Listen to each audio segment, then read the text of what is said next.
why in a work situation or in a friend situation am I so premeditated and I think through what I'm going to say and talk. I even counsel with other people like, hey, how should I talk to my boss about X? But then in our family situations, we're like, I'm going to wing it. I'm just going to go in there and see what happens. That's so true. Hey, it's Lisa.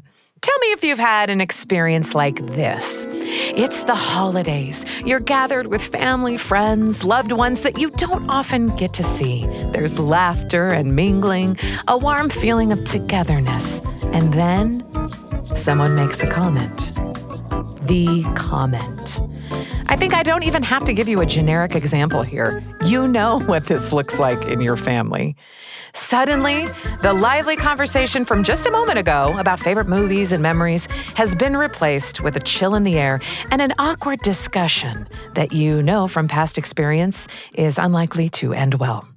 And if you know that feeling, you probably also know what it's like to get sucked into a conversation like that accidentally. Did you plan to talk about politics as you wrapped up your green bean casserole and foil an hour before? No. Were you mentally reviewing the finer points of your spirituality as you loaded everyone into the car, just in case someone you loved brought it up in a challenging way? Probably not. But there's something about a holiday gathering or an annual family event that brings out the hard topics where you either feel compelled to respond or completely disengage. That's uncomfortable.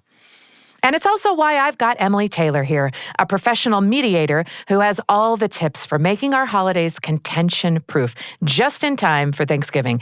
And I should say that with an asterisk. Will these tips and tricks keep your Aunt Mildred from saying something horribly offensive at the dinner table? No, they will not. That's out of our hands. But can you have peace of mind and know exactly what to say or do when she does? Yes. And that's what we're going to get into. Without further ado, let me introduce you to Emily Taylor. I'm Emily DeSchweinitz-Taylor. I recently finished my PhD in developmental psychology. So I guess I'm a psychologist, but not a clinical psychologist.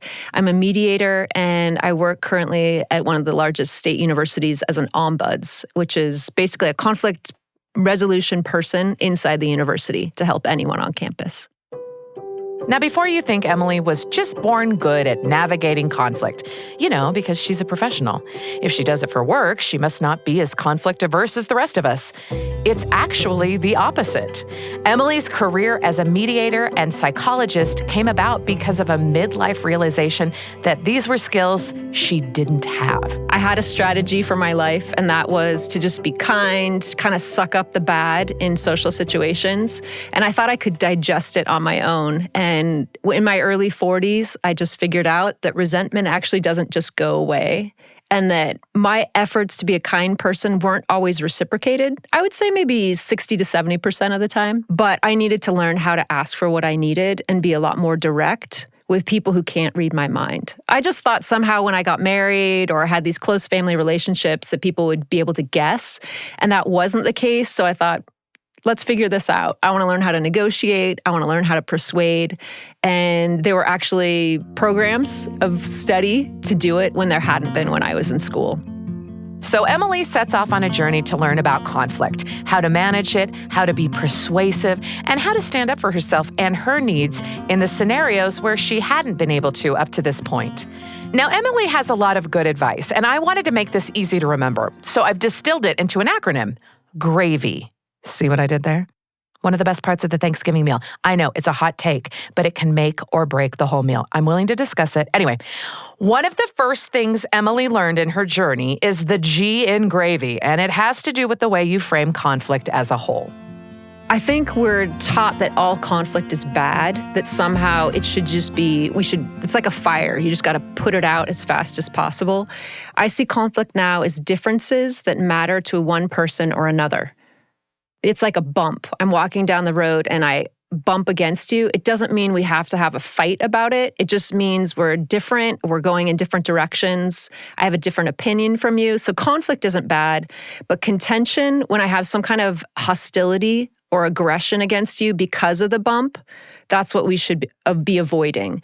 But differences of opinion or lifestyle, that's just life. And so it's going to happen for the rest of our lives every day. So just kind of get used to it and see it as natural, but then learn some skills to navigate it. G stands for get used to conflict.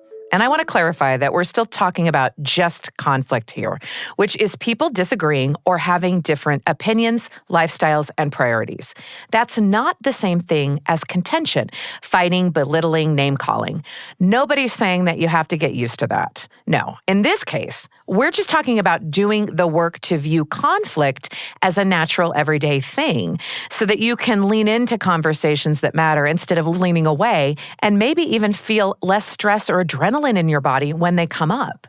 I've got some personal reasons why this is so important to me that I'll share at the end of the episode.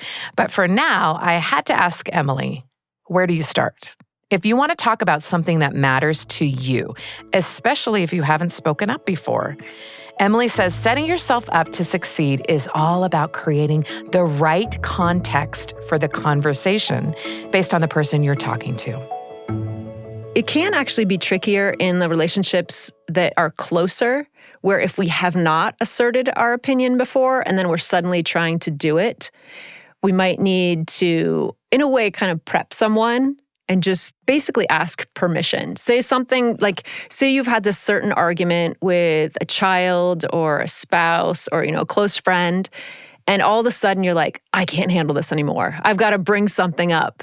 You might shock someone, but just say, hey, do you mind if I share a different perspective? This is a topic I've been thinking about a lot lately. Give the person an opportunity to say yes or no, because just because you're ready and you've thought about it a lot does not mean the other person is ready to have an intense conversation or to be confronted with a conflicting view. So I kind of like to buy time. I don't know if you've had this experience, but I may just say, hey, this is kind of a heavy topic, but do you have time right now? Or could we go on a walk later today or, this weekend and just chat through it? Because it's just something that's been on my mind. But don't assume that it's on the other person's mind or that they want to talk about it. So you present what you want, but you leave a window open for when that is possible to take place. I don't know if you've had that experience. It's totally reasonable to do that. And I wish that is not the norm in how we deal with each other. It's like, I've got this, I want to talk about it right now. Yes. Or you walk into somebody's house and it's like, here we go. And you haven't, you're like, let me put my purse down and sit Can I down get a drink and sit down? The R in gravy stands for right time, right place. And like Emily pointed out, this is a proactive step. You don't have to wait for the right opportunity to come along. You can intentionally make one by asking the other person to have the conversation and picking the time and setting together so no one is blindsided by a topic that normally gets avoided. And that principle extends to the conversation itself. The right time and right place means a setting where whoever's involved gets to opt in. I also am a moderator for Braver Angels. It's just one of the many civic dialogue groups in our country right now. But something they talk about is, again, asking for permission. Just say, hey, this has been on my mind. Would you mind me asking questions? And that's different than all of a sudden saying, I'm going to tell you what I think, and I'm going to tell you why you're wrong. We're not approaching a difficult conversation like that.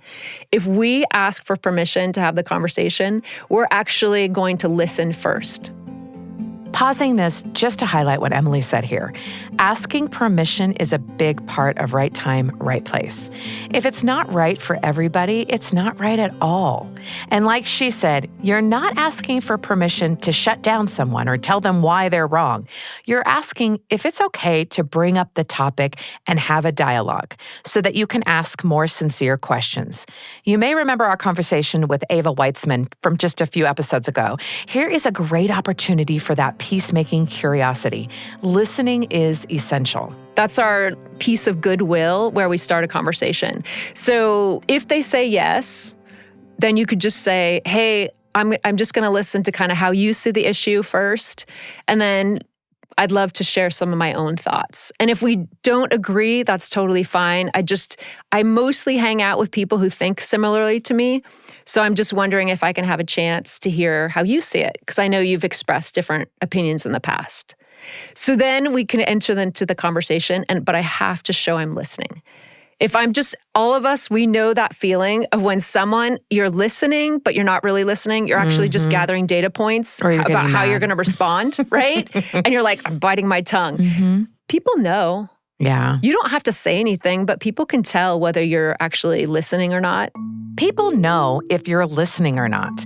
The same way you know when you see that glazed look in your teenager's eyes, whether or not they heard you ask them to move the growing colony of their shoes back to where they go instead of where they are now, which is liberally scattered in the front door where you have tripped over them twice. Totally hypothetical. Anyway, you can't fake listening when the topic is close to home, and you don't want to. This is a huge part of what makes the difference between conflict and contention. The next point in our acronym is acknowledge. Listening closely will allow you to put someone else's viewpoint into your own words, and that's how they'll know you heard them. This isn't just a conversational tool. It creates empathy that will strengthen your relationship and makes this kind of dialogue feel worth it. Listen so that you can precisely acknowledge the other person's feelings and beliefs. And then when it's your turn to share, keep it personal. If you're the peacemaker, you're actually going to say, I can see you see it like this, and then summarize what you've heard, and then say, from my perspective, this is how I see it. So don't just suck it up and pretend that you can just listen to everybody else's opinions, but you never get to share what you think. Share what you think, but don't make it like an attack. Just say, from my perspective, I grew up in, say, California with immigration. It was just a constant thing. It wasn't something that seemed like abnormal to have people from all these different countries around me. So I just took that as normal. I'm wondering, because you grew up in Texas, what was that like living so close to the border? Were there certain tensions? And then you always try to share personal experiences, and you try to get the other person to share personal experiences. And you do that specifically because there's a logic that comes to like a political view or, some kind of difference when you hear people's experiences. Like I remember talking to this guy, and he was a first-generation American. I think he was from Mexico, but he was pro-gun, but he was also pro-immigration. He was just kind of an interesting mix of political views that don't like fit neatly into a party. But once I heard his story of crossing the border and then trying to make a life in America, it all started to make sense. I'm like, oh, of course you have these kind of views on these different topics. So allow the other person to explain their logic, but don't stop there. Explain your logic from your own perspective. So it's not really like my party says such. This is what I've lived. This is how I see it. I like that setup for a conversation because it's so respectful and gives everybody a turn. It's almost like parliamentary procedure, right? Like everybody makes fun of it in a meeting and things like that. Like I still do. But it gives a cue and I think calms everyone down to say, this is the time to listen. Now this is the time to respond. Yes. And I feel like my mind is racing, like going back to like what I learned about in debate, in high school and things like that of presenting one side and taking turns. It seems that in our society, we have lost that art form of dialogue. Yes. Well, we live in a society right now that we don't have very many social norms that are accepted by everyone. Yeah. So we're kind of like, when we're at a loss, we just stop talking. But that's actually the worst thing we can do is to stop talking. Arthur Brooks said we don't need to disagree less, we need to disagree better. So again, I think people just end up taking one or the other. They're like, okay, I'm going to be a peacemaker, so I'm just going to listen to everybody. But then I never say what I think. But what we need is dialogue. We don't just need someone like on a platform like social media just saying, this is how I see it. We actually need the exchange. So we have to practice listening, but we also have to practice speaking in a way that's not volatile, that's not going to provoke other people, but we're just sharing our experiences. I think that's how you weave a society together, and it's going to be one interaction at a time. I love this clarification about what makes the difference. It's not silence, And it's actually not just sharing either. It's the exchange. Like Emily said, it's the back and forth dialogue in a setting where we're committed to valuing and acknowledging each other's opinions. Those interactions are what allow conflict to be natural and productive rather than traumatic. But what happens when that setting doesn't exist? Like, for example, Emily just mentioned social media, and I think we've all seen conflict turn into contention there. But it's also possible that you could start a conversation that takes a turn. You might be committed to a curious, balanced exchange, and the person you're talking to might not be playing by those rules. What do you do when you feel like you're being attacked for your views, or when you're the only one doing any peacemaking? Emily has some strategies for exactly this kind of scenario. I think the first thing is to clarify what you heard the other person say and allow them to correct you. So I might say, so I heard you saying about immigration that you think the restrictions should be tougher and that we should send more people back. And the other person will be like, no, that's not what I meant exactly. I just think it takes too long. The whole process needs to be revised. I'm like, okay, so you're seeing it as it needs to be revised. Is there anything else like that you think kind of along those lines? And then they can add in something. But if someone is truly like, if they're attacking you, if they're like, you're a bigot, you're going to have to actually say, I'm not comfortable with how you're talking about this topic.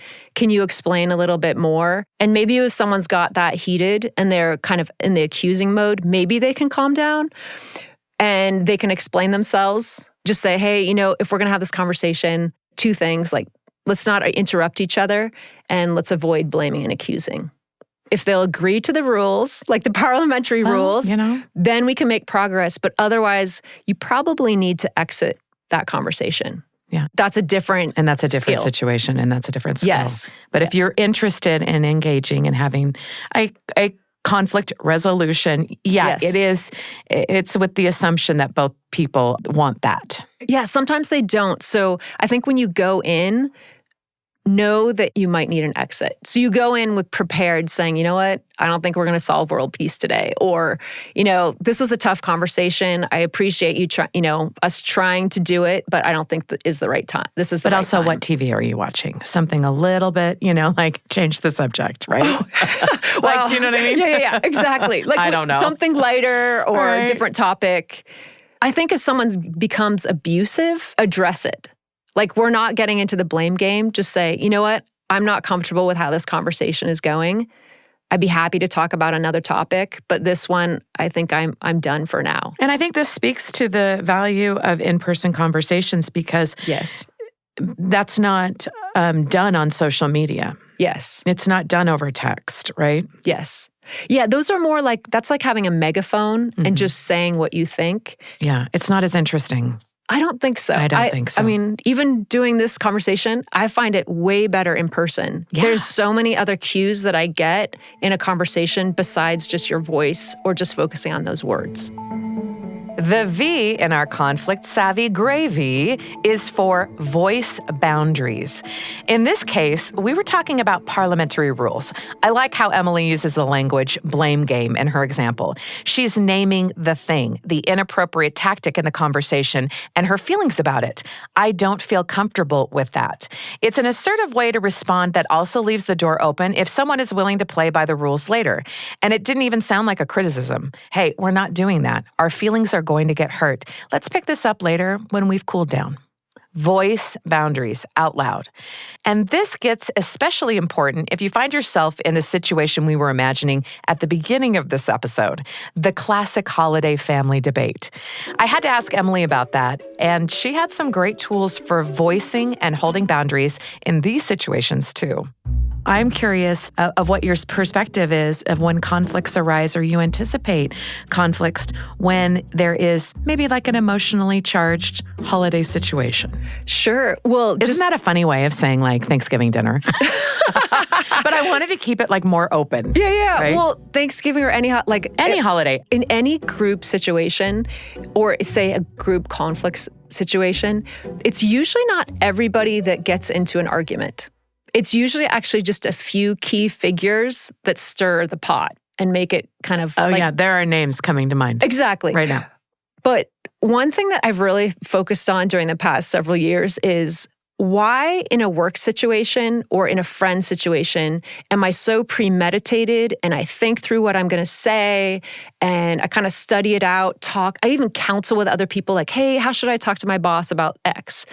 But then in our family situations, we're like, I'm going to wing it. I'm just going to go in there and see what happens. That's so true. No, it's true. And it's really strange if you think about it, because your family relationships tend to be the longest, the most important, the most intimate. And then somehow we're like, I'm just going to go in there and see what happens. Uncle Bill is going to start talking about X, and he always does. And I'm just going to see what happens. Like, it's kind of like I'm just going to throw a firecracker in there and just, I know they usually light up. So like, use your knowledge. So I get excited about that because I have had to tame my own beast in terms of, what this conversation could look like. You've already had experience.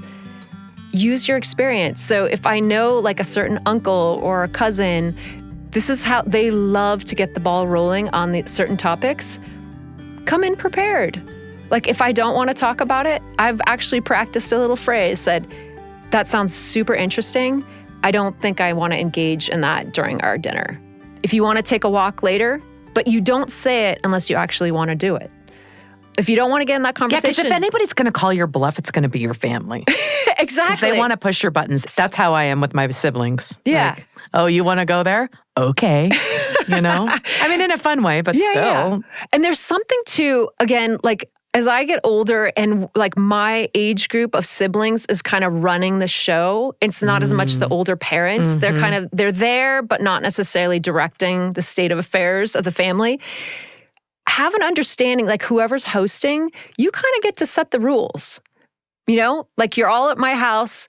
Hey guys, let's keep it cool. We don't need to talk about politics tonight. If you want to do that separately, that's fine. But let's just focus on, being together and the things we have in common. It sounds weird, or it sounds simple when I say it, but it's a little bit different, like if you're the actual host. And people may be like, wow, like, why does she think we're going to do that? But if you know that that's what usually happens, just steer the boat a little bit. And then if it comes up, then you can easily say, hey, remember how I was talking about, let's just not do politics at the whole table with everybody. We're in mixed company, or whatever it is. Like, you can make a joke if it's appropriate, but I think just be a little bit more not winging it, more insightful about the people who are actually going to be there. And then the individuals can choose if they want to do it or not, but not necessarily at the table. I love it. What do you wish everybody knew as a conflict resolution mediator that most people don't as we head into the holiday season? First off, you need to know what you think yourself about topics. I think a lot of times we're caught off guard. So again, there's that part of knowing who the people are in a situation that's potentially full of conflict. But I've had to spend some time even just figuring out what I think myself. Sometimes conflict is started because I'm not really sure.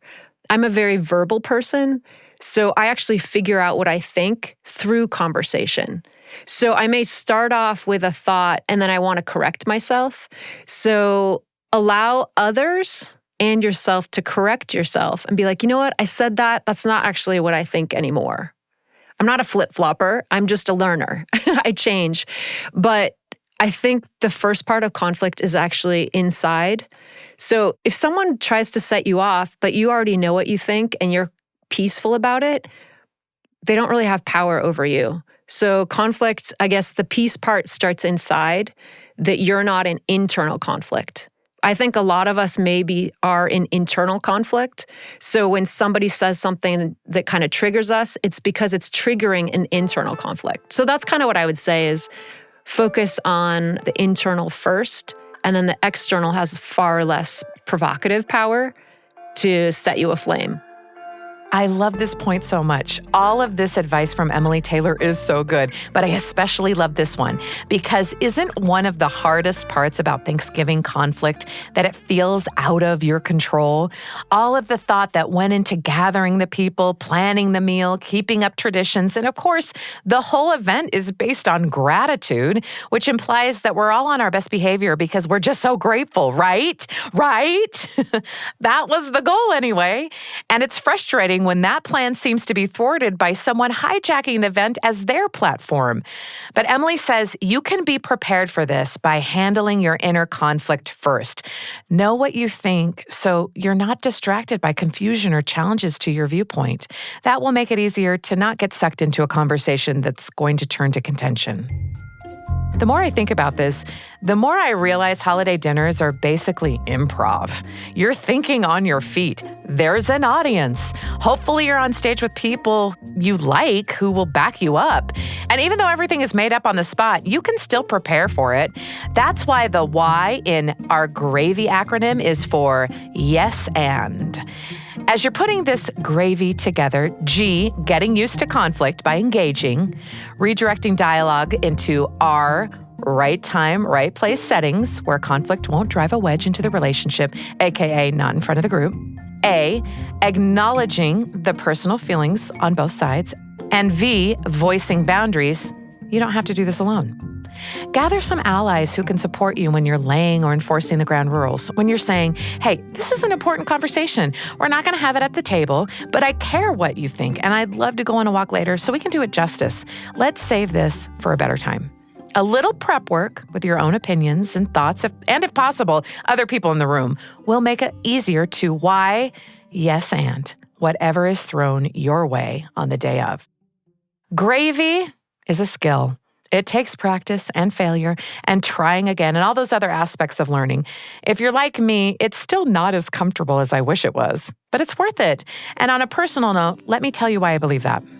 Over the last few years, I've come to understand that the conflict coping skills of my family of origin weren't going to work between me and my kids.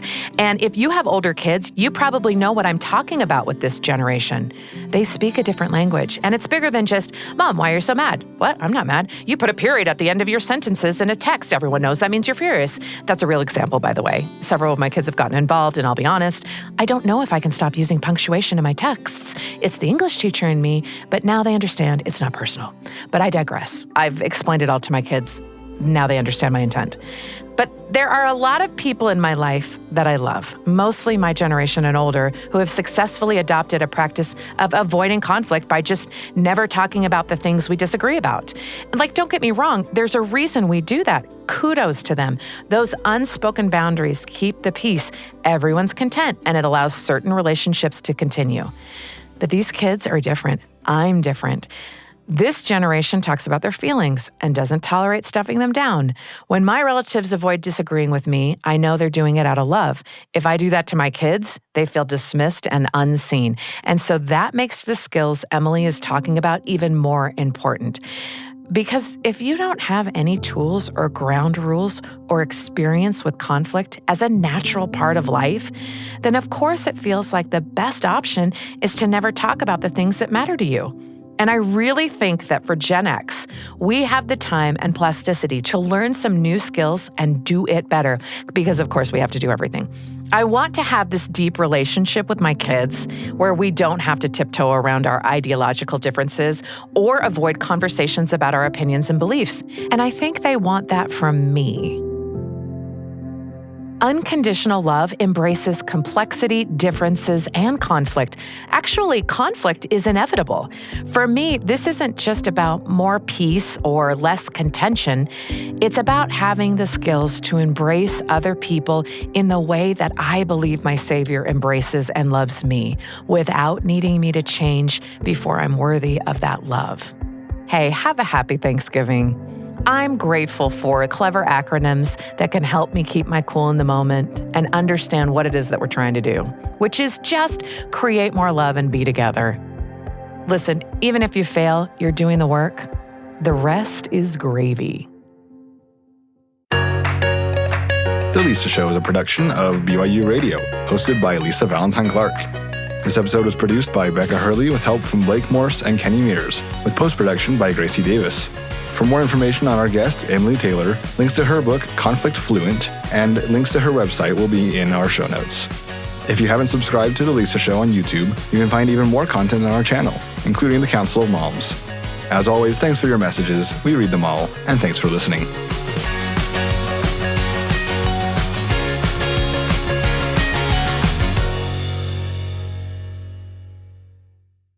If you're looking for a podcast the whole family can enjoy, check out this new show, Constant Wonder Kids. It takes stories from the BYU Radio original podcast, Constant Wonder, and transforms them so kids can join in on the adventure. Constant Wonder Kids turns everyday moments into extraordinary nature explorations designed for curious kids and the grown-ups who love them. Together, you can discover fascinating facts and true stories about amazing people doing incredible things in nature. So join us as we dive deep into the ocean and meet an unexpectedly friendly whale shark, or cheer for tiny athletes at the International Hedgehog Olympic Games. Yeah, that's a thing. Constant Wonder Kids is perfect for road trips, bedtime listening, or when your brain's got an itch that needs to be scratched. New episodes drop Mondays, so tune in to Constant Wonder Kids on Apple Podcasts, Spotify, YouTube, or wherever you get your podcasts.